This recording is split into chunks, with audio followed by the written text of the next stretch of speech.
Para quem acabou de entrar, vocês já sabem, depois no final, vocês colocam no chat as vossas perguntas, depois no final temos duas possibilidades, ou eu respondo à pergunta que seja inerente ao tema, se for um dos temas que irão ser tratados, eu, né, acabo por mandar para as próximas aulas. Então, assim sendo, começamos as nossas aulas.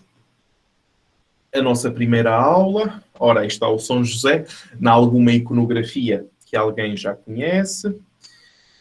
E este ano, como temos Ano de São José, oração para o Ano de São José de Papa Francisco, qual é a oração que nós faremos no início de cada aula? Já sabem a resposta.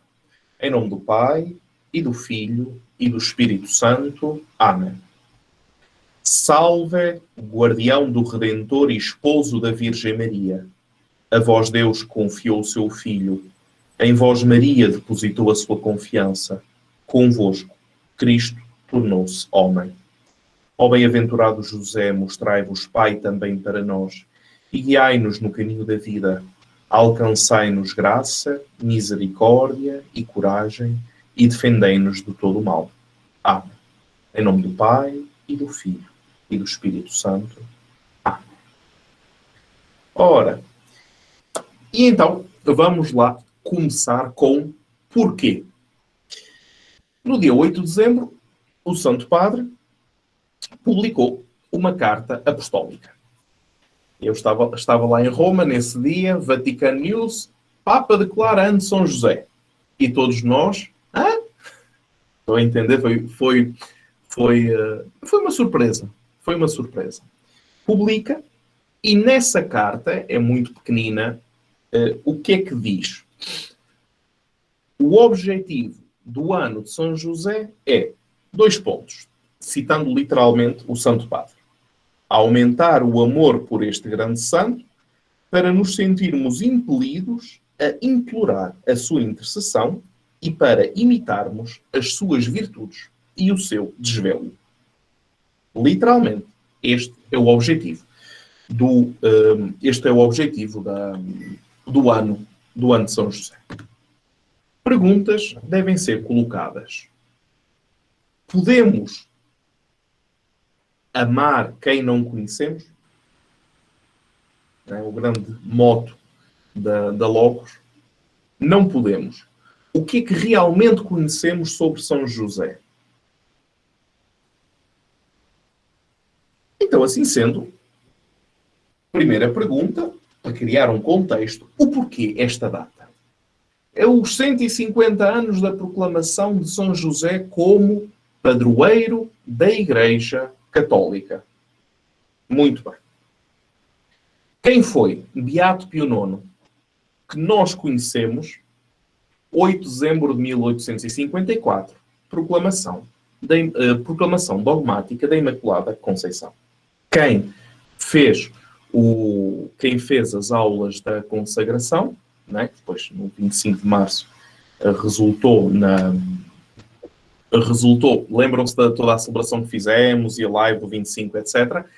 A professora Carol falou sobre a questão da Imaculada Conceição. Portanto, conhecemos este Papa por isso. Em 1870, no dia 8 de dezembro, novamente, proclama São José como padroeiro da Igreja Católica. Onde é que nós estávamos? No Concílio Vaticano I, de 8 de dezembro de 69 a 18 de dezembro de 1870. Nesse concílio, um grupo de padres conciliares, portanto, bispos, propuseram, dada uma situação, na altura, a nível histórico, bastante particular na Igreja, propuseram a elevação de São José como padroeiro da Igreja. Até aqui, parece-nos deveras simples, correto? Mas isto não aconteceu do nada, não é? Não caiu do alto dos céus. Tem toda uma história por trás. Pio IX, com a congregação, com o decreto da Congregação dos Ritos, portanto, a Congregação dos Ritos, na época, corresponde à atual Congregação para a Liturgia e Disciplina dos Sacramentos, No dia 10 de setembro de 1847, portanto, antes ainda da Imaculada, com o decreto Inclitus Patriarca Iosef, estende à Igreja Universal a festa do patrocínio de São José, expondo pela primeira vez, isto é muito importante, e de facto nas pesquisas que realizei, praticamente, para dizer a verdade, comecei no dia 9 de dezembro a fazer essas pesquisas, a preparar este curso. Graças a Deus que tenho à disposição a maior biblioteca mariológica do mundo. Porque se a primeira vez que o magistério da Igreja fala acerca de São José de uma forma, ainda que sintética, sistemática. Estão a entender sistemática? Uma coisa é terminar, como iremos ver mais tarde, uma carta, São José rogai por nós. Outra coisa é dedicar uma carta a São José, onde se diz, onde se aprecia o valor de uma forma teológica deste homem. Estão a entender a diferença? Então, em 1847, o Santo Padre, pela primeira vez na história que nós tínhamos conhecimento, um Papa decide falar de forma sistemática acerca de São José, para além de estender à Igreja Universal uma festa local do patrocínio de São José.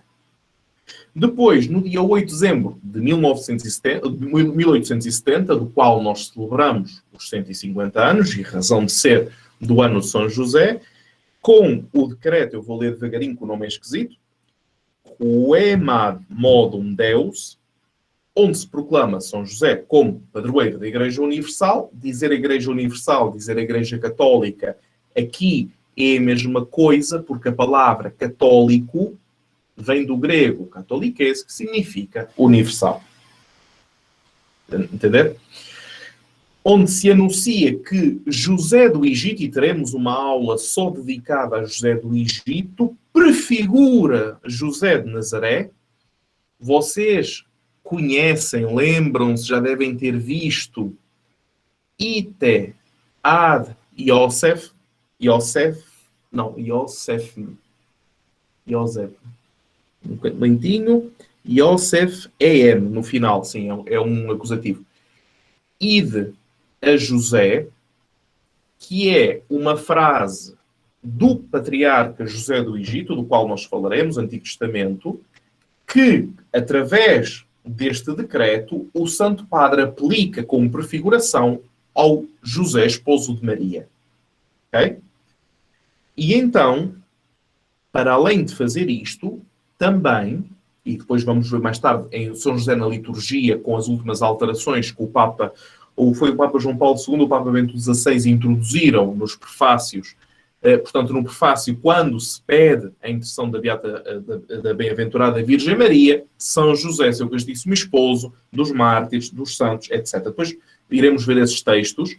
Ele introduz aqui que no grau, estamos a falar sempre da comunhão dos santos, no grau, na communio santorum, né, na comunhão dos santos, no grau de intercessão, que existem graus, está, e depois o concílio reafirmou a mesma doutrina, Nossa Senhora, São José, os mártires, os santos, etc, etc.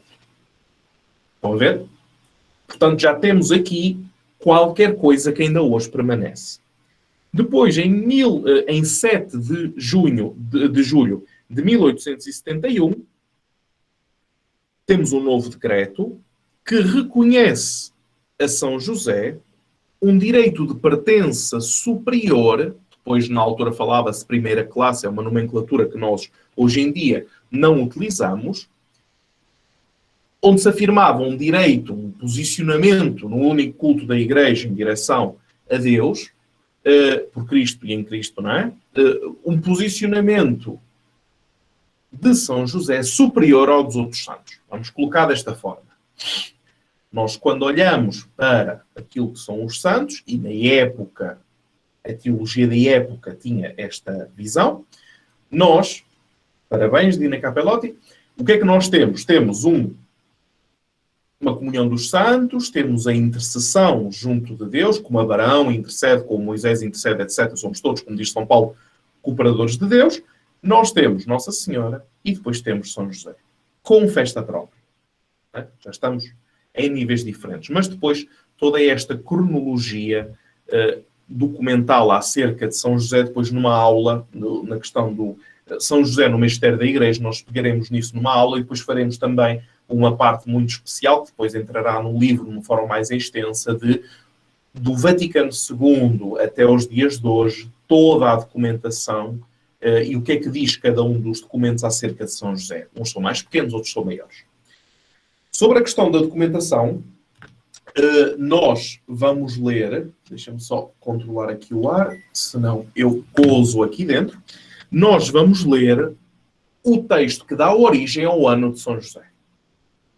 Porquê é que nós vamos ler este texto e o vamos ler aqui? Primeiro porque é pequeno, depois porque praticamente, grosso modo, é o primeiro texto que nos dá a base na história moderna, tracinho contemporânea, depende de como medirmos as datas, sobre São José e sobre o pensamento do magistério acerca de São José. Vamos lhe chamar, para agora, vamos lhe chamar as bases. Porque até ao Concílio Vaticano II nós temos um peso muito grande do magistério e um peso menor da Sagrada Escritura. Depois do Vaticano II, introduz-se o chamado método histórico-salvífico, ou seja, o método da história da salvação, em que nós partimos da Sagrada Escritura e, a partir daí, se constrói a profundidade teológica, depois indo à liturgia, indo à tradição, indo ao magistério e construindo. No fundo, é um método que nós utilizamos com uma particularidade. Nós anunciamos os 150 anos do ano de São José a partir deste documento.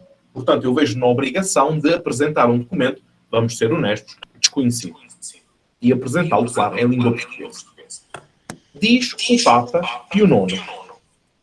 Da mesma maneira, aliás, o Beato Pio IX, da mesma maneira que Deus havia constituído José, gerado do patriarca Jacó, superintendente de toda a terra do Egito para guardar o trigo para o povo, assim, portanto, estamos a falar do patriarca no Antigo Testamento, falaremos sobre ele, se eu não estou em erro, Gênesis 33, assim, chegando à plenitude dos tempos, temos aqui um Gálatas 4:4 ali colocado no meio, estando para enviar à terra o seu Filho unigênito, Salvador do mundo, escolheu um outro, José, do qual o primeiro era figura. Portanto, o Papa está-nos a dizer, quereis conhecer José, esposo de Maria, e de conhecer José, e de conhecer quem foi José do Egito. Escolheu um outro José, do qual o primeiro era figura, o fez senhor e príncipe de sua casa e propriedade e o elegeu guarda dos seus tesouros mais preciosos. Depois iremos ver porque é que o Santo Padre diz isto ao conhecermos a história de José. De facto, ele teve como sua esposa a Imaculada Virgem Maria, da qual, pelo Espírito Santo, perpétua Virgindade de Maria, Nosso Senhor Jesus Cristo, que perante os homens dignou-se ter sido considerado o filho de José e lhe foi submisso. Espera que o encontro do menino Jesus no templo, depois nós faremos todos os versículos bíblicos acerca de São José, daqui a algumas aulas. E aquele que tantos reis e profetas desejaram ver, estamos a falar aqui dos reis magos, José não só viu, não só viu, lembrem-se nas aparições do ressuscitado, felizes aqueles que acreditam sem terem visto, e de dizer e anunciar, no testemunho que os discípulos e os apóstolos dão por toda a terra, e de anunciar o que vistes e ouvistes. Correto? Portanto, está cheio de versículos bíblicos que o Papa não cita, mas estão no meio. Mas com ele conviveu e com paterno afeto abraçou e beijou. A questão da verdadeira paternidade de José. Se vocês quiserem saber o que é que nós diremos durante toda esta aula, falaremos sobre a paternidade de São José. E, além disso, nutriu cuidadosamente aquele que o povo fiel comeria como pão descido dos céus. O trigo do Egito, o maná do deserto, pão descido dos céus, a Eucaristia. Estão a ver como o Santo Padre interlaça os diversos argumentos. Aquele que comeu o pão descido dos céus para conseguir a vida eterna. Quem não come deste pão não terá a vida eterna. Por esta sublime dignidade que Deus conferiu a este fidelíssimo servo seu, eis a serva do Senhor, eis o servo do Senhor. Então aqui a emergir estes elementos. A Igreja teve sempre em alta honra e glória o Beatíssimo José, depois da Virgem Maria de Deus, sua esposa, implorando a sua intercessão em momentos difíceis.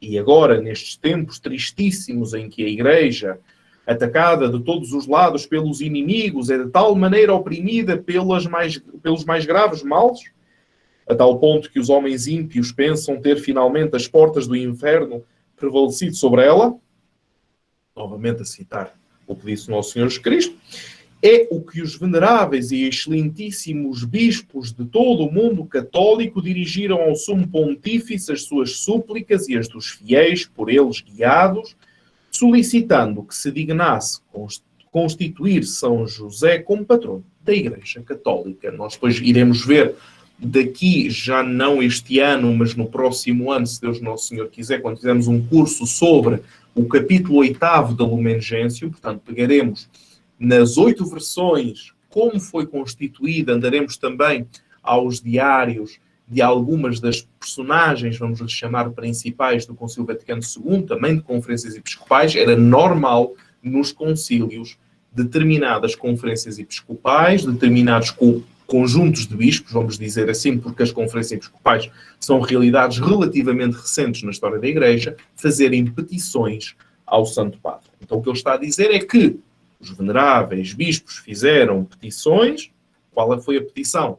Da proclamação de São José como patrono da Igreja Católica, e então, tendo depois no Sacro Concílio Ecuménico do Vaticano I, óbvio, insistentemente renovadas suas solicitações e desejos, o Santíssimo Senhor Nosso Papa Pio IX, consternado pela recentíssima e funesta situação das coisas, para confiar a si mesmo e aos fiéis ao potentíssimo patrocínio do Santo Patriarca José, reparem que já está a utilizar o nome de Patriarca, porque José do Egito é conhecido pelo Patriarca José do Egito.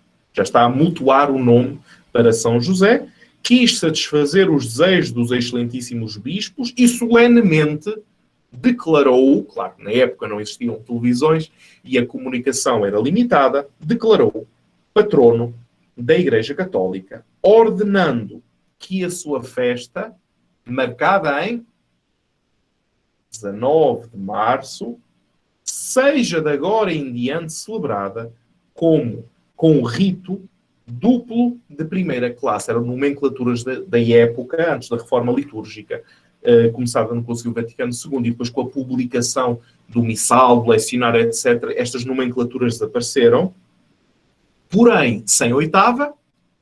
Para quem reza a liturgia das horas, conhece bastante as oitavas, por causa da quaresma, porque normalmente esta época calha numa época de quaresma. Além disso, ele mesmo dispôs que tal declaração, por meio do presente decreto da Sagrada Congregação dos Ritos, portanto, o Papa instituiu a festa litúrgica do 19 de março, fosse tornada pública neste santo dia da Imaculada Virgem Maria, Mãe de Deus e esposa do castíssimo José.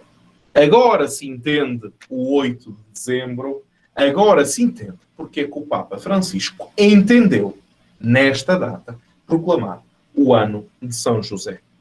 Rejeite-se qualquer coisa em contrário, assim termina a carta da Sagrada Congregação, dizendo aquilo que o Santo Padre, estão a entender, não é o Santo Padre ao mundo, mas é o Santo Padre que o declara através da Congregação dos Ritos com uma festa litúrgica, que depois essa festa se espalha por todo o mundo.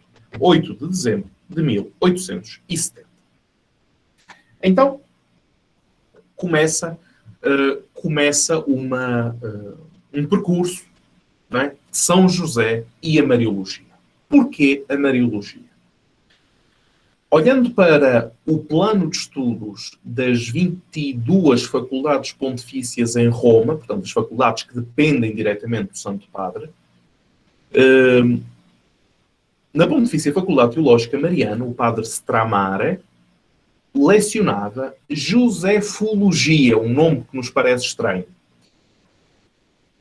Olhando para o plano de estudos das diversas faculdades e olhando para aquilo que é o nosso programa, eu posso, em consciência, afirmar que, muito provavelmente, as pessoas melhores preparadas para falar acerca de São José serão os mariólogos.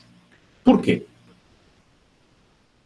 No século XVII, Francisco Soares, da Escola de Salamanca, cria um compêndio sistemático de Mariologia. Não é o primeiro livro de Mariologia do mundo, esse é de Plácido Nigido, que depois teremos novidades daqui a uns meses, mas cria o primeiro compêndio sistemático de Mariologia. E dedica um capítulo a São José. Vocês imaginem comigo, não existe grandes tratações acerca de São José. Cria-se um compêndio sistemático de Mariologia, que é uma palavra que fora inventada em 1602, e de repente é um capítulo sobre São José. Então, qual é a ligação? São José existe porque é pai de Jesus, pode ser pai de Jesus porque Maria disse sim, e São José, nos 4 evangelhos, e de facto o Santo Padre Papa Francisco, nas primeiras frases da Pater Cordis, ele diz que os 4 evangelhos citam o São José como esposo de Maria. Depois iremos ver o que é que isso significa. Então, assim sendo, é normal que a Mariologia sistemática olhe para São José e tenha uma visão global que permita inseri-lo onde? No mistério de Cristo e no mistério da Igreja. Mas o que é que podemos dizer acerca de um homem que as suas palavras praticamente não temos? Diz-se em Portugal, vão-se as palavras, ficam os atos. E assim é. Nós sabemos, e depois trataremos disso mais tarde, que a união profunda entre José e Maria transformam este casal, mais tarde veremos e aprofundaremos, transformam este casal como um espelho para a vida matrimonial cristã. Conhecer o Verbo encarnado e conhecer sua mãe sem conhecer José corre o risco de imaginarmos, e não é fácil cairmos neste erro, uma relação exclusiva entre mãe e filho. E se vocês repararem e procurarem um bocadinho na internet pinturas, e a arte representa muito vamos dizer assim, da expressão da alma, usar palavras altas, da expressão da alma, São José parece normalmente uma personagem ali num canto, quase como um segundo sujeito numa relação mãe-filho. Pensem quando é que o magistério da Igreja se começou a dedicar a São José. Muito tarde, não é? Então, esta relação mãe-filho exclusiva é uma relação familiarmente desequilibrada. E já vamos ver o porquê que eu vos estou a dizer isto, o que é que isso significa. Então, para nós olharmos para São José, vamos utilizar o círculo hermenêutico e dizemos obrigado a um senhor chamado Gadamer. Então, começamos pela pré-compreensão. Todos nós, falando acerca de São José, temos uma pré-compreensão de quem ele seja. Depois somos obrigados a conhecer de novo, reconhecer, conhecer de novo. Depois, aquilo que nós conhecemos de novo, não é? A partir das fontes, somos obrigados a fundir com contextos e horizontes. Significa que estamos no 3º milénio a falar de um homem que vive no 1º século. É muito tempo, por um lado. Pelo outro lado, existe algo, dado que estamos a falar de uma pessoa que está dentro da palavra de Deus e não só. Então, para conseguirmos colher, não é, toda essa profundidade, temos que ler as fontes e começamos da Sagrada Escritura, obrigatoriamente, não é? Mete a história de salvação. Depois somos obrigados a aplicar o sentido, falar de família, falar de paternidade, etc, etc. E depois somos obrigados a interrogarmos-nos. É suficiente? Já sei? Não há mais nada a saber, não há mais nada a aplicar. Quem já está com a locus nos cursos de Mariologia, nós reparamos que terminamos um curso com mais perguntas do que respostas. Não porque somos mauzinhos, simplesmente estamos a falar de Nossa Senhora, não é? Então, vamos aplicar este círculo hermenêutico a São José. Este instrumento vai nos ajudar, portanto, como eu disse, a entrarmos dentro do terceiro milénio com uma consciência acerca de quem é São José. O sentido teológico profundo deve ser de reconhecimento e não de atribuição. Qual é a diferença?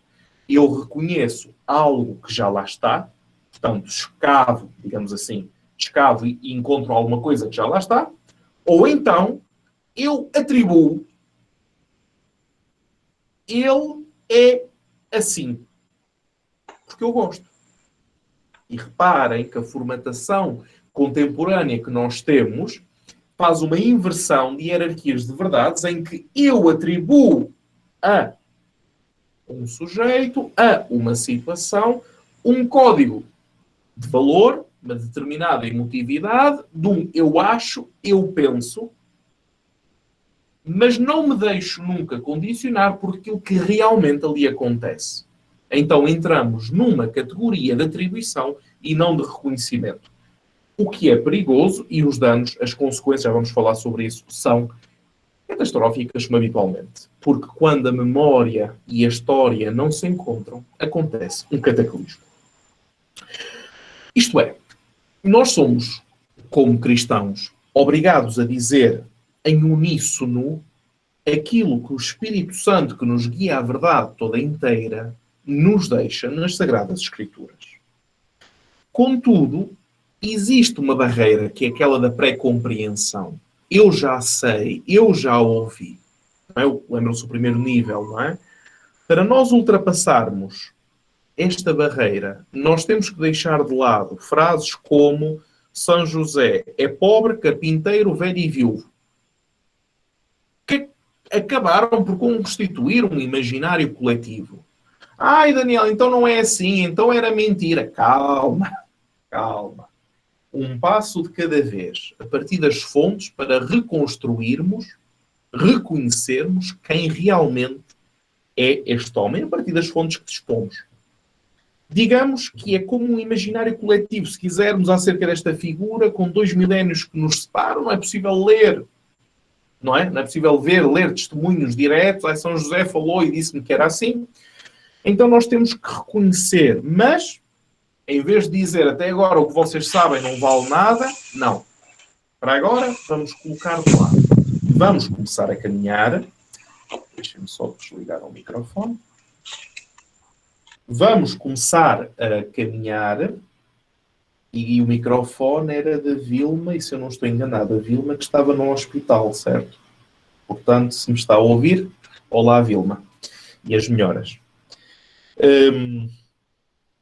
Vamos tirar, portanto, o habitual, eu já sei, e vamos fazer o contrário. Vamos fazer aquilo que a professora Rita está a fazer na aula de Mariologia Bíblica. Vamos colocar ao lado de São José. Ao lado dele. Vamos caminhar com ele. Vamos ver aquilo que ele viu. Vamos tentar sentir aquilo que ele sentiu. E vamos entender como 2000 anos de história olharam para este homem e o que é que a palavra revelada nos disse. São José é pai. É a palavra de hoje e vai nos acompanhar todo o curso.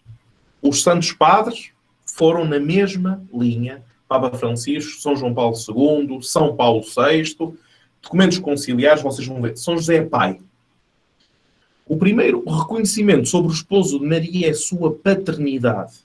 E já vamos ver de que paternidade se fala, o que é que tem esta, etc. Nós pertencemos hoje, vamos olhar para o nosso contexto. Está bem? Nós pertencemos hoje à sociedade ocidental dilacerada por uma figura de pai que não é mais central, que foi mandado para um segundo lugar, sabemos disso, não é?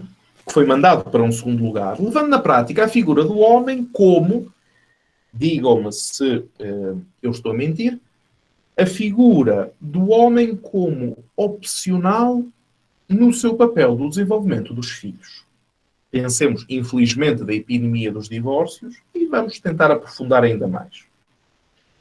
Se é verdade que a mãe tem um sexto sentido em relação aos filhos, não é? E na relação mãe-filho, Maria-Jesus, vemos isso lido e aplicado, a compaixão de Maria, etc., até resultar de um paradigma, não é? Que nos acompanhou durante séculos, mãe-filho, mãe-filho, mãe-filho, pensando em toda a iconografia. Não é?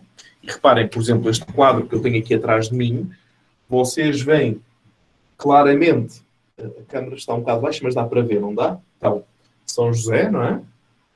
Nós vemos claramente que existe Maria e Jesus, que existe São João Batista, não é? Que estão a ler um livro, faz parte do código iconográfico da época, mas reparem, a proximidade de Maria com o filho e em cima, reparem na cara mais escurecida, relegado num segundo plano, não um protagonista, mas um espectador. São José. Para entender?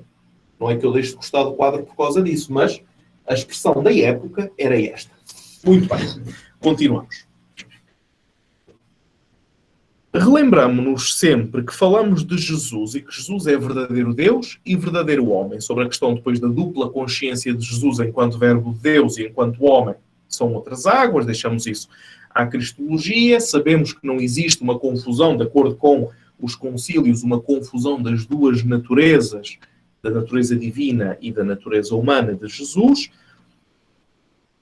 E agora vamos entrar brevemente, muito rápido, em números que eu tive a oportunidade de procurar durante estes dias em relação à situação da paternidade e, como sempre, vocês já sabem que é o paradigma mundial da sociedade ocidental. Vamos aos Estados Unidos. Deus queira que estes números não sejam os números da sociedade, das pessoas, dos nossos alunos. Deus queira que não sejam. Mas nós não somos parvos. Certo? Vamos olhar para as coisas como elas são e depois tiramos as nossas conclusões. Portanto, vamos aos Estados Unidos e vamos olhar para a figura paterna. Vamos olhar para a figura paterna e vamos ver o que é que nos diz. 2/5 das crianças nos Estados Unidos atualmente crescem sem pai. 90% dos indigentes, portanto, jovens que decidem abandonar o lar doméstico e viver nas ruas, 90% não têm a figura paterna. Nas universidades, 71% dos alunos que abandonaram a universidade não têm a figura paterna. 63% dos jovens que se suicidaram, é macabro, mas os números são estes, também eles sem a figura paterna. 3.000 jovens nos Estados Unidos morrem por drogas e não têm a figura paterna. 14.000 jovens são presos todos os anos nos Estados Unidos. De todos os jovens que são presos nos Estados Unidos todos os anos, 14.000 por ano não têm a figura paterna. Atualmente, 17 milhões de crianças nos Estados Unidos não têm a figura paterna e correm estes riscos.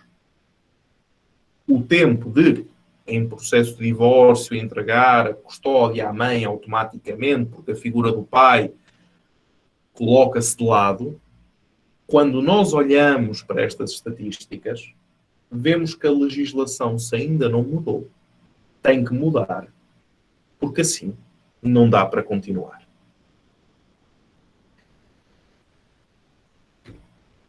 Eu não sou psicólogo, eu não sou sociólogo, sou mariólogo, já conhecem, mas podemos olhar para os números e tirar as nossas conclusões.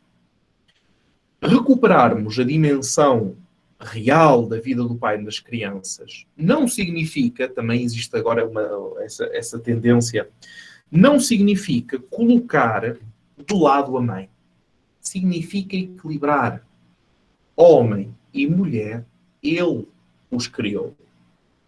Como está no livro do Gênesis.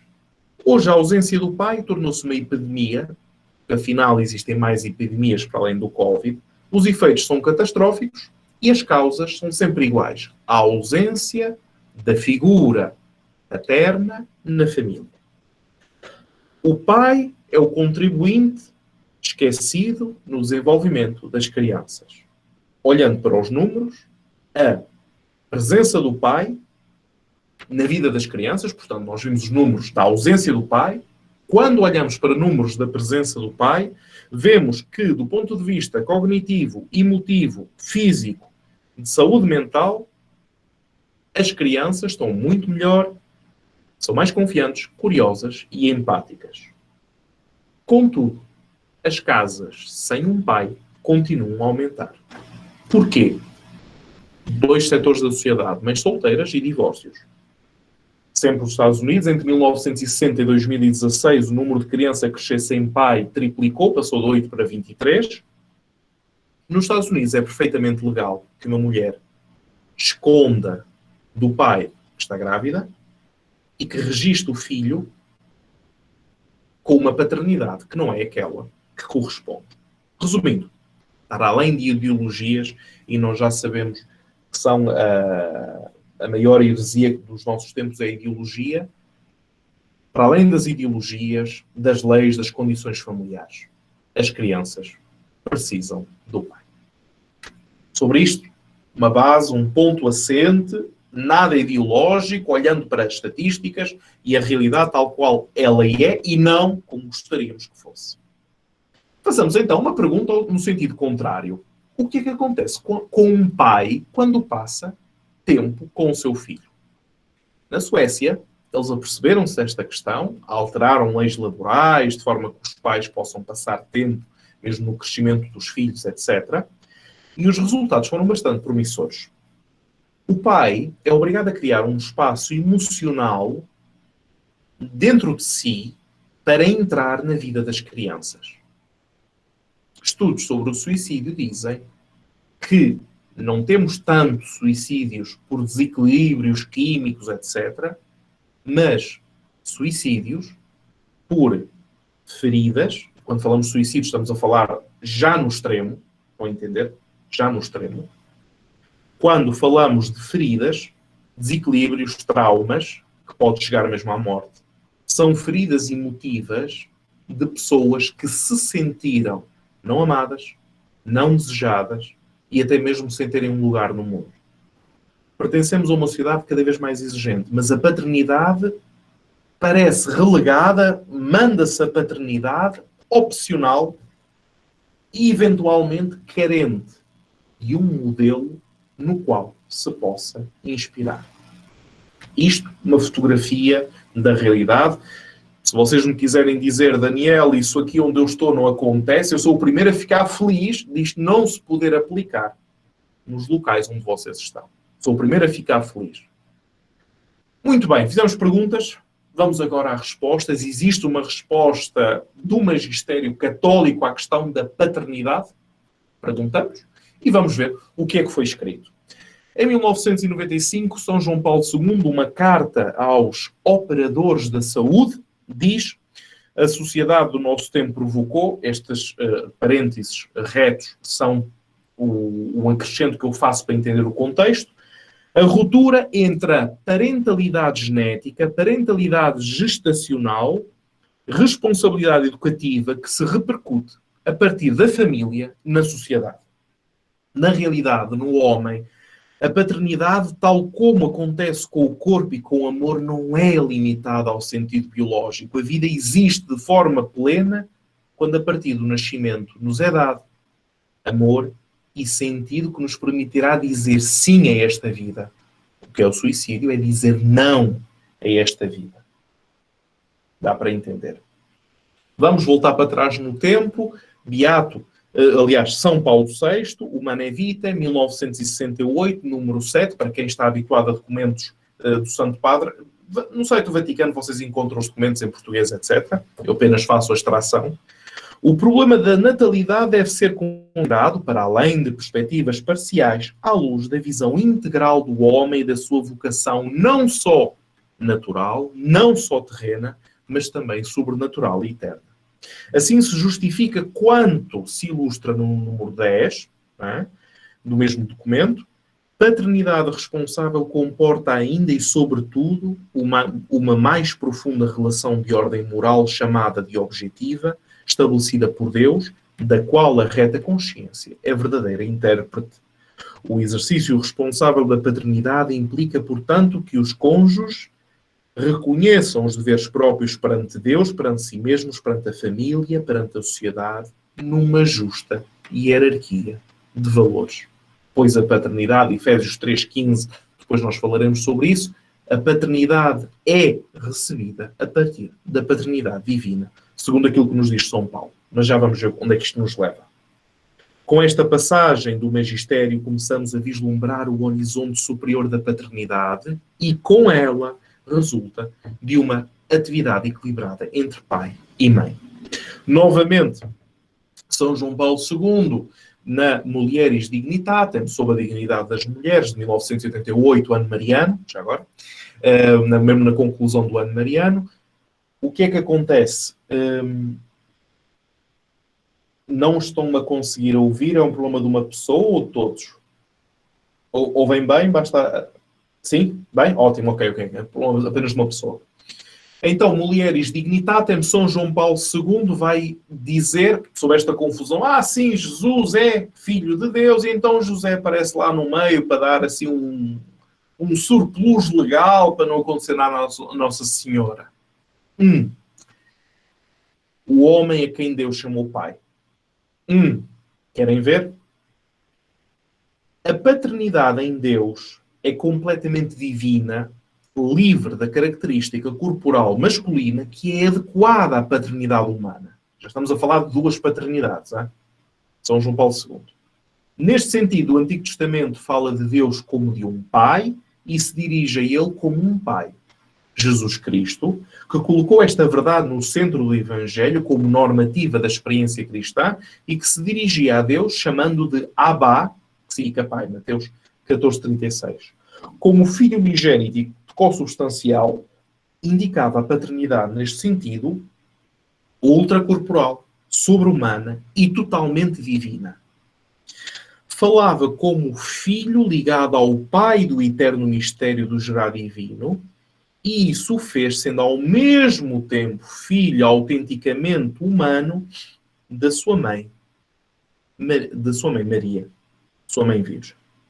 Nestas palavras de São João Paulo II, nós vemos como não existe uma confusão, uma sobreposição de paternidades, pois a geração, Jesus Cristo gerado e não criado, lembram-se do credo, já falamos sobre isso, encontra o seu modelo originário na paternidade de Deus. Efésios 3,14.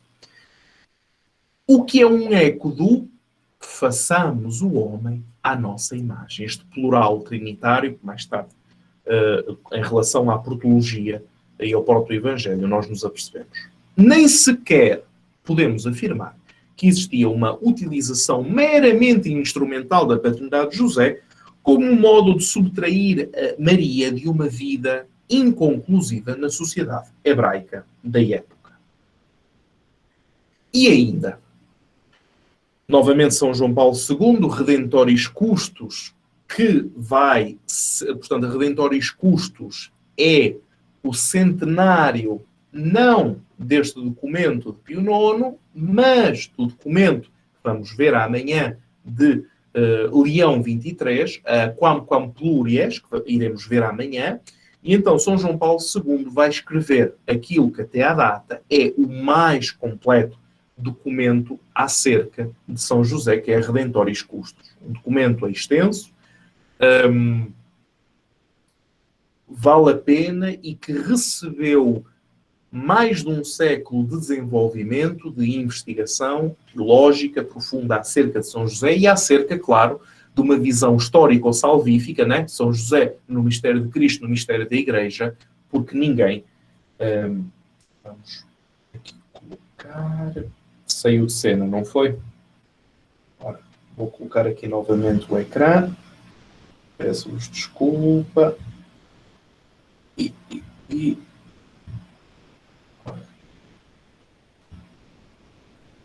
já vão começar a ver novamente. Está, muito bem. Continuamos.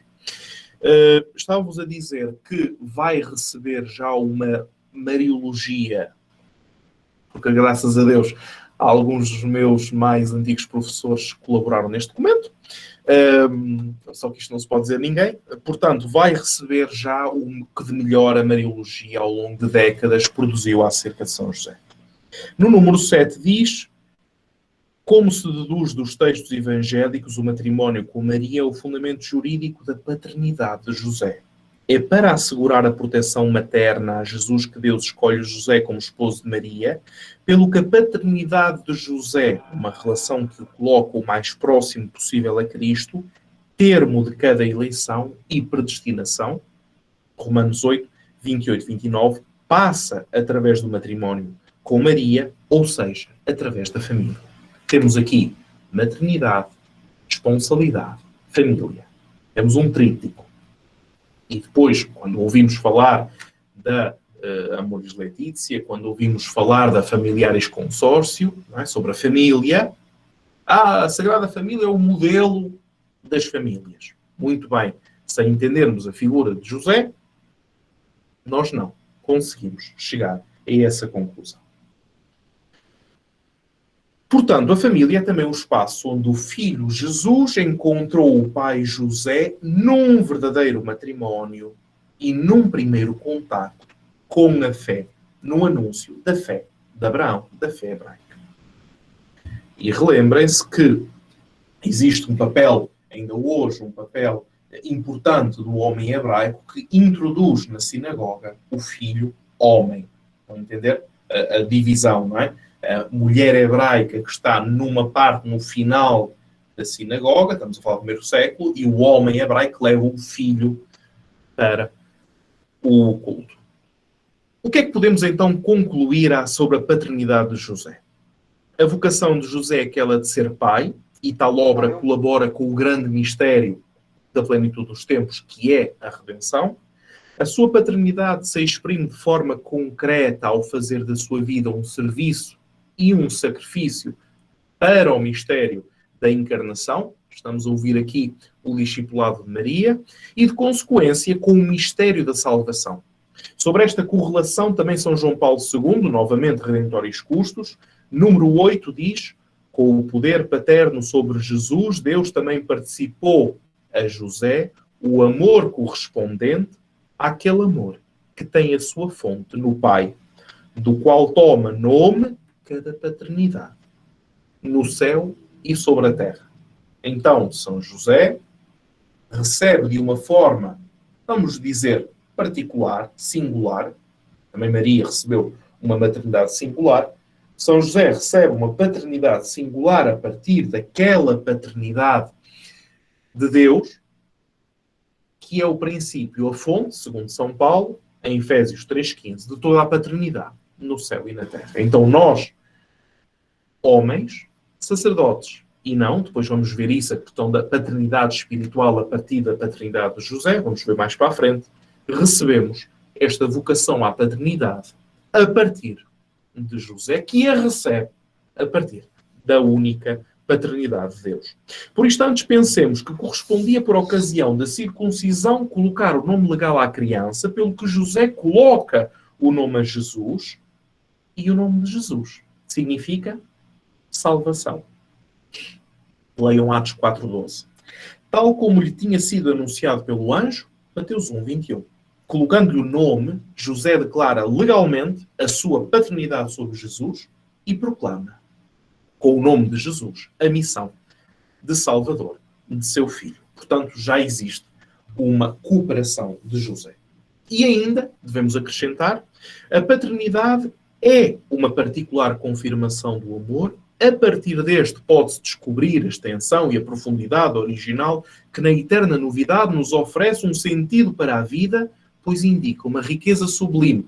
São João Paulo II, Gratissimam Sane, de 1994, afirma: a geração é a continuação da criação. Assim sendo, tanto na concepção exclusiva de Maria, quanto no nascimento de um novo homem, os genitores encontram-se perante um grande mistério. Efésios 5,32. Também o novo ser humano, não diversamente dos genitores, é chamado à existência como pessoa, é chamado à vida na verdade e no amor. Tal chamada não abre apenas para aquilo que existe no tempo, mas em Deus.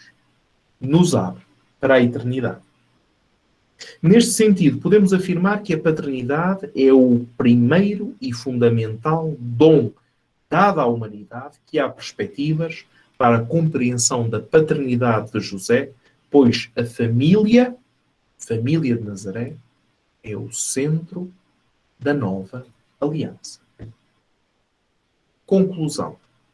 Na visão teológica contemporânea, falamos de josefologia, entendendo-a como José no mistério de Cristo e da Igreja, cujo princípio fundamental desta relação é entre José e Cristo.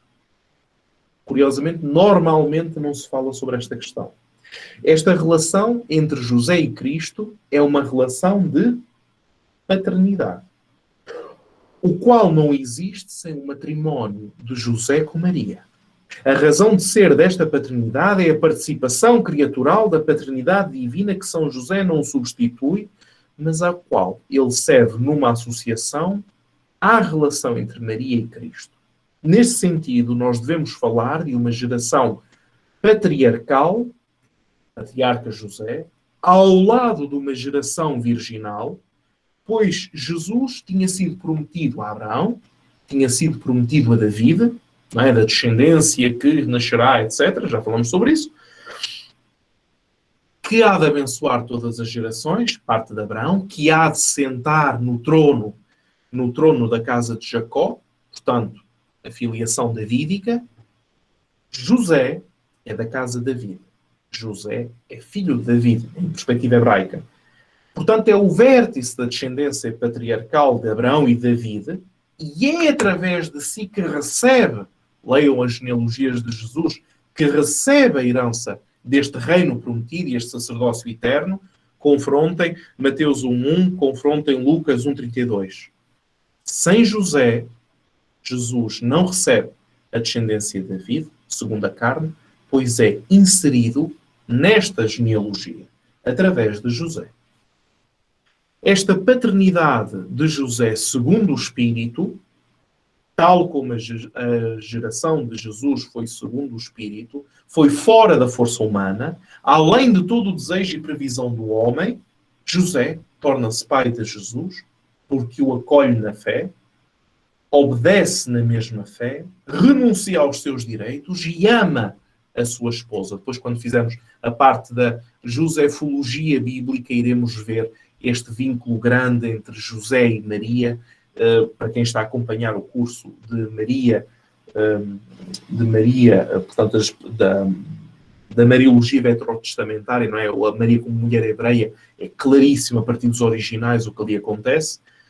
A família de Nazaré constitui-se, então, segundo os princípios que são aqueles sobre os quais se constrói depois a Igreja nascente.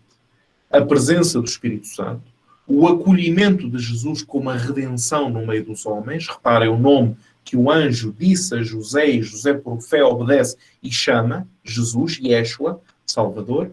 E a vivência, isto é importantíssimo, a vivência da união das naturezas humana e divina em Jesus. Pensem na perca, no encontro do menino Jesus no templo, quando Jesus responde: não sabias que eu me deveria ocupar das coisas de meu pai? E Maria, que lhe tinha dito: teu pai e eu estávamos à tua procura. Estamos a ver aqui a dupla consciência de Jesus, mas será para uma próxima.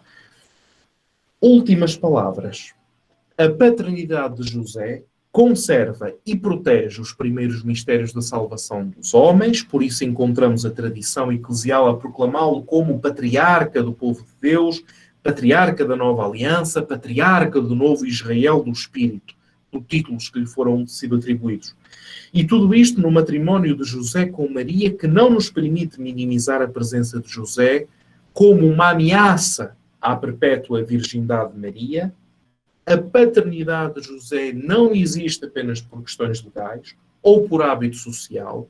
José é o esposo de Maria, como dizem os Evangelhos, existe na obediência à vontade de Deus, seja aquela veterotestamentária, crescei e multiplicai-vos, primeiro mandamento da lei de Deus para o povo hebraico, e também viver segundo a vontade do Pai, que é comunicada no Espírito, que nos é trazido através de Jesus Cristo.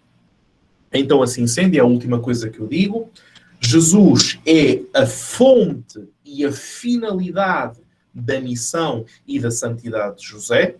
Muitos títulos foram atribuídos a José. Um pai putativo, significa por convenção. Um pai adotivo, sendo Jesus um filho de outrem. Um pai legal, sendo José uma proteção legal, uma proteção jurídica. O pai nutrício, sendo o homem que traz o alimento para casa e que alimenta Jesus. Um pai virginal, pois Jesus não é concebido através da ação de homem.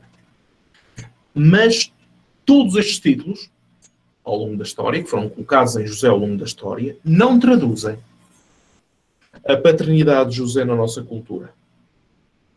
Porque a tradição semita, leiam, basta vocês lerem Gênesis 3, 30, 1 a 13, a tradição semita relativiza completamente a geração biológica, pensando, em primeiro lugar, na santidade de Israel, colocando o nome do menino pai. Quem dá o nome legal à criança é o pai. A partir do momento em que dá o nome legal à criança, aquela pessoa é pai. Estão a ver como é completamente diferente daquilo que nós estamos habituados? Curioso, não é? Então, assim sendo, ao tomar como esposa Maria, Mateus 1, 24, grávida por obra do Espírito Santo, Lucas 1, 35, ao dar o nome de Jesus ao neonato, Mateus 1, 25, José assumiu livremente a missão divina de paternidade. A partir da paternidade divina, Efésios 3, 15. E com isto, termino a minha apresentação.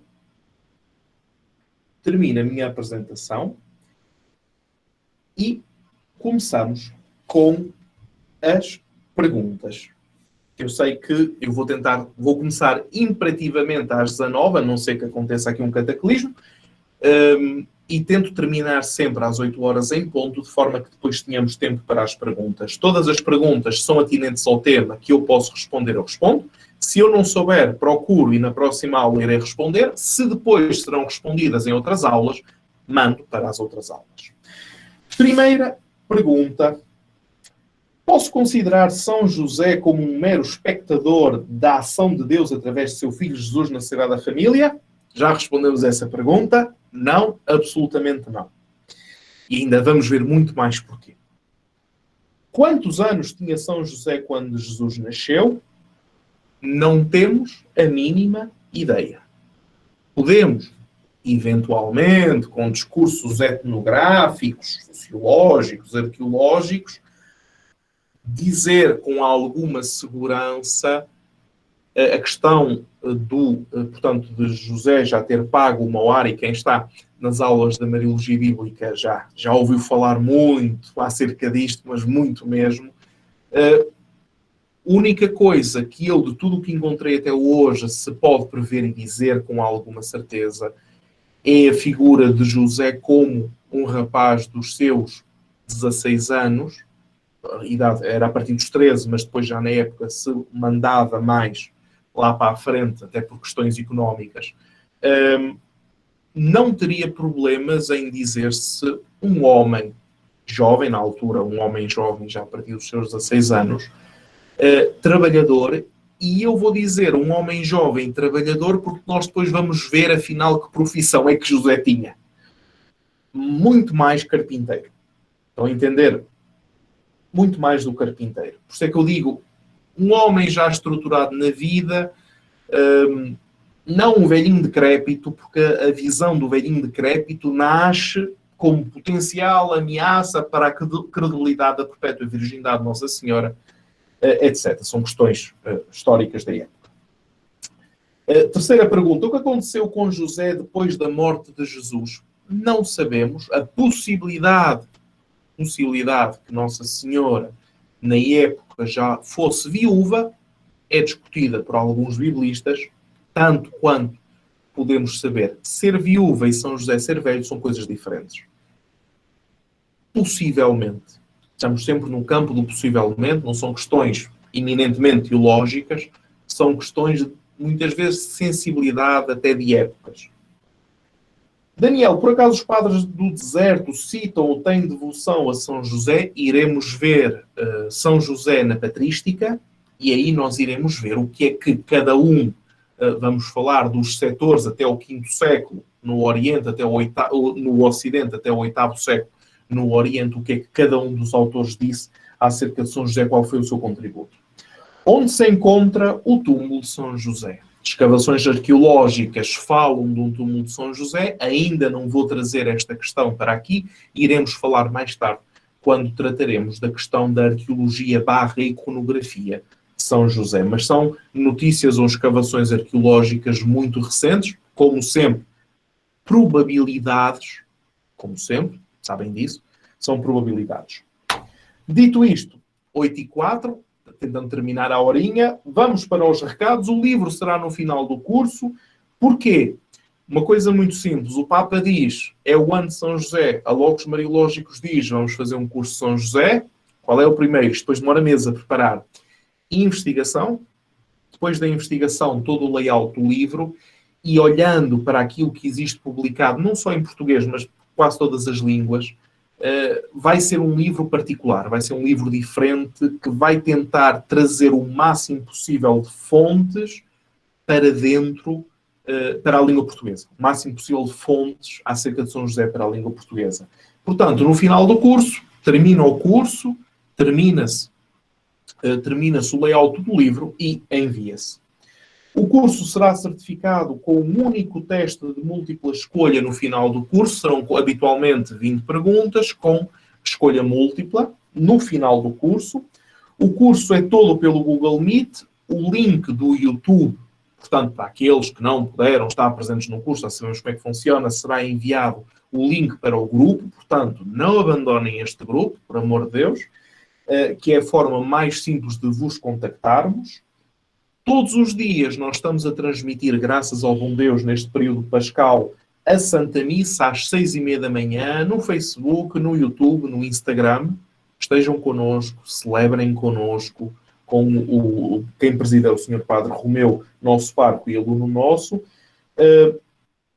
Todos os cursos, portanto, todos do curso celebrarão diariamente connosco.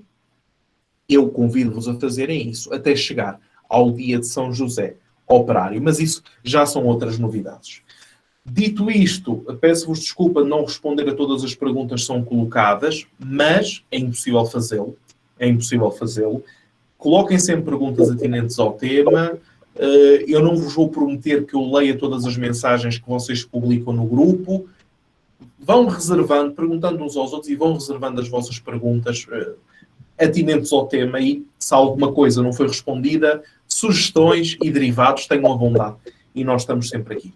Dito isto, terminamos por hoje, para terminarmos à hora. Bom jantar para quem ainda vai jantar como eu. Para quem já jantou e a hora vai adiantada, eu sei que a Manuela Reis já está nessa situação, quem está em Portugal, uma santa noite e até amanhã, à mesma hora, se Deus quiser.